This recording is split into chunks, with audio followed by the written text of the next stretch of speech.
Hello everyone, oh my gosh, I am so excited for today's video. I've always wanted to do reaction videos to Bad Girls Club and I'm gonna start at season 1. I'm not gonna lie to you guys, I have no idea, like I literally cannot remember what happened in season 1, so bear with me. I will be looking back at these fight scenes through the lens of a counselor. As some of you know, I am a counseling intern, which means I have completed my bachelor's and I'm literally interning in my master's right now, which is the very end of my program, okay?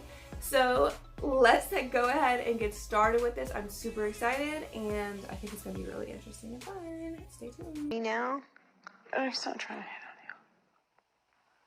What does that mean? Am I a dog? Do you think I'm an idiot? Do you think I'm stupid? you. Yeah. She said, yeah. Yeah! Like, he hits on everybody. No. You know, that's what I'm saying. I don't even have words for you. I don't have words for you. Like, where do you come from? Are you from another planet? Do you think I'm ugly? No. Well, then what are you saying right now, Zara? What are you saying? So something really interesting right there. She just asked her, do you think I'm ugly? And she kind of shook her head yes when she said no. And I know there's a lot of debate back and forth about head nods and things like that, but when it's like a clear answer like that, such as like yes or no, it is kind of like maybe she doesn't find her attractive.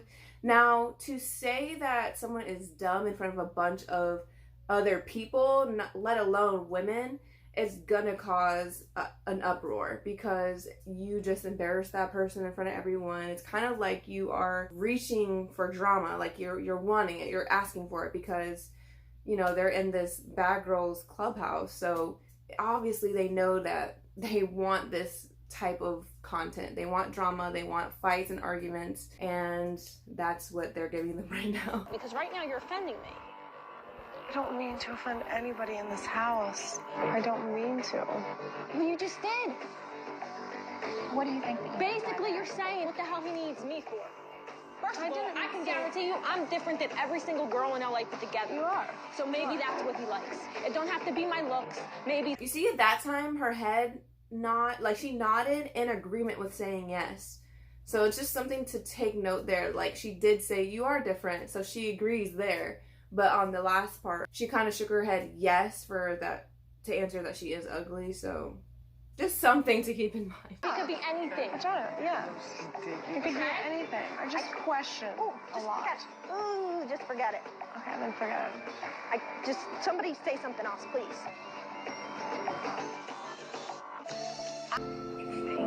You fake. I do what I want. I'm grown ass woman, dog. You're right. I am. I do what I want. You fake though. No, that's not fake. I feel like I'm really genuine. So, like, to call me fake was like the biggest mistake that I think anybody can make. If you say that you don't with somebody after they do something wrong, and then you snap on them, and the next thing you know, you like, That wasn't the next thing. That wasn't me, the that's next fake. thing. I look at the type of person Zara is. Zara's not somebody who's headstrong, who I feel she meant it. You know what I'm saying? She just do. You gotta laugh at the that she do. You can't sit and take it really too personal. Leslie just got mad because Ty forgave me. She's still not over a little deal, which just makes no sense at all to me. Like, it's not a big deal. Get over it. So sometimes I do notice that friends can become possessive over one another. If one of the friends says, you know, I don't like this person, I don't want you hanging out with this person, or they both mutually dislike someone at the same time, people will usually see that as a test of loyalty. So if you forgive someone or, you know, let the drama go, the other person might look at you and say, you're not truly my friend because I don't like this person still. I'm not ready to forgive them. I'm not ready to let that go, that negativity go. They actually get mad at their own friend over letting go of negativity. So obviously this would be like a very toxic behavior because you are continuing drama and you are misreading your friend for something that you perceive as a negative thing when in reality it's actually a positive thing. They got a problem with me leaving this bottle in the car. Because if somebody got something they want to say to me, they don't have to do. Okay, so season 1 obviously was a bunch of like petty drama, obviously, because this is like, I'm yawning almost. Little subliminal little, y'all can say it to my mother face. I don't see it.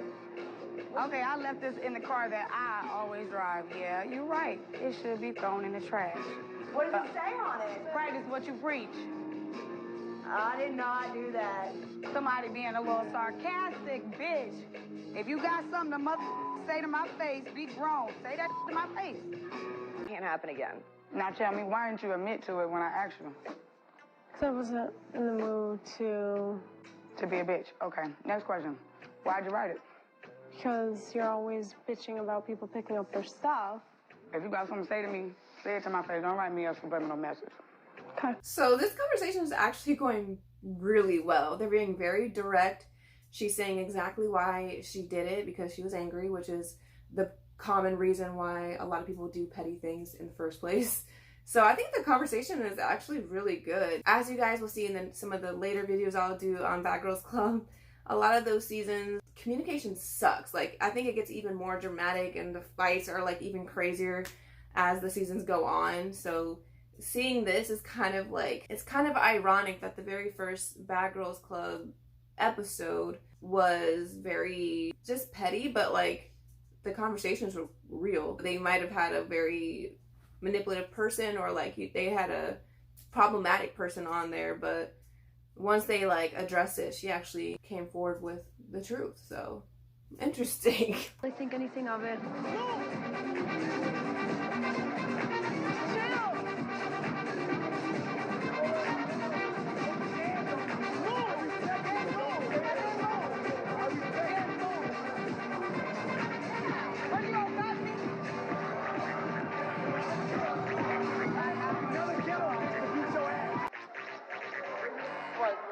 Okay, quit trying to start. I don't care about that.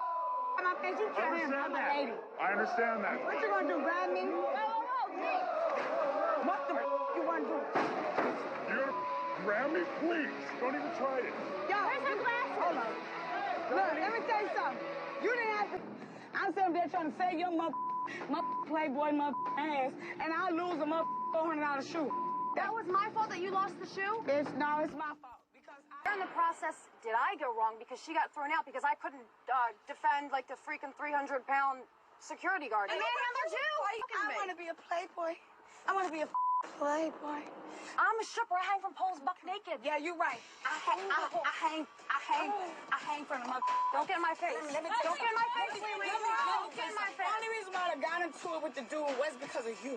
Yeah, so if I get to argue with the dude, have my back. Don't stand there like you prissy. So something that's really odd to me here is that she was the one that brought up her image first, the blonde girl's image first.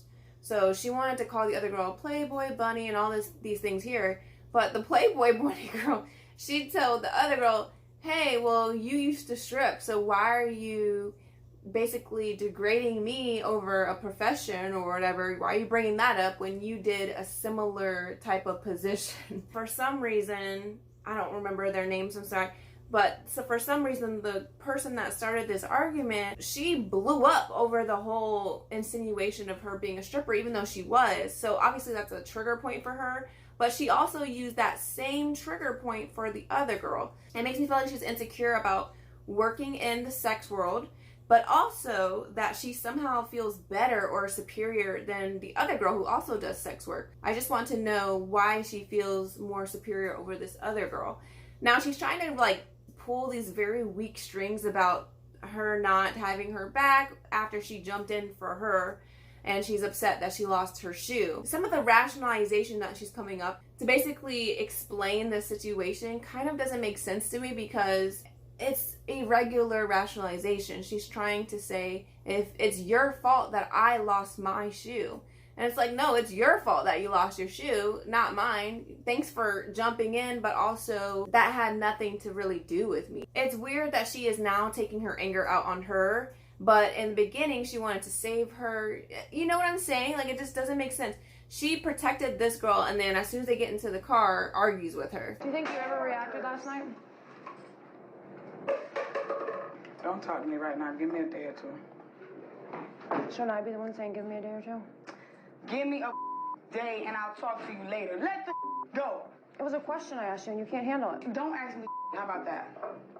I agree. I don't think she can handle being confronted with direct questions. She's completely calm. She's not coming at her in a disrespectful way at all. And I think she genuinely wants to know and has the right, I feel like, to be concerned about it, because she kind of got blown up on for no reason. So, Well, we're living together, so I'm going to be asking you. Bitch, you stay on your side, and I'm gonna stay on mine. Just me is when people like nitpick. You guys have seen nothing yet. I'm intoxicated. Intoxicated. I'm intoxicated. Are you sure? You don't want to okay, quit. What is your deal? What are you doing? Stop, sit down. Papa Dorito. What's wrong with you, girl? You're not sure if I'm intoxicating you? You me? okay, so clearly she's intoxicated. What's wrong with you? The fact being is, don't get in my way. No! You know what? I don't care about your fake nose and all that.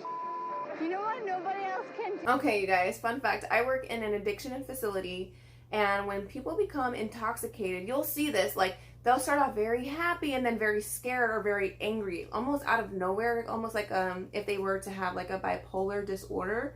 But it has nothing to do with bipolar disorder. It has to do with the drugs, the alcohol. It's up and down. Their emotions are the same way. If there were any like resentments lingering or petty drama lingering in the back of their mind, they will act on it because they literally have no impulse control at that moment. And so that's what we kind of see here is like all of a sudden she was fun and happy and laughing, and then all of a sudden she's like trying to like pull someone out of their seat and becoming aggressive. It obviously has to do with the intoxication, but also because there are some deep lingering resentments there and anger, and probably some plans to kind of manipulate them in some form or fashion. And it came out in this way because she has alcohol in her system.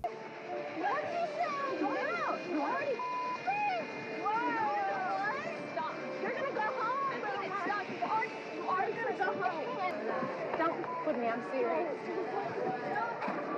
No. She's gone. You're white, crap.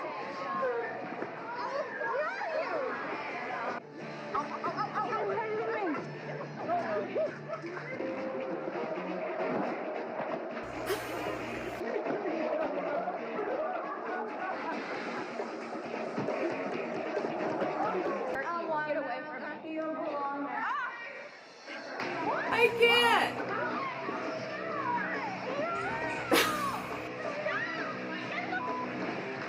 She's really intoxicated. She needs to go to bed, honestly. She has no clue who's friend or foe right now. Away from me. You get dirty. Stop. We're here on I didn't do anything. Brittany, cut it out. You're dragging it out, Ma. Cut it out. She is drunk. Okay, guys, I think I'm gonna stop it there. I don't really like this season that much. I feel like overall this season 1 of Bad Girls Club, it's just very petty and like manipulative, but not so much fighting. I feel like they actually communicate pretty well. It's just when they get liquor or drugs into their system, they have a hard time getting along, which totally makes sense. If you like this type of content, like this video below and comment, and also check out my page for other similar content. Thank you guys so much for watching, and I'll see you guys next time. Bye.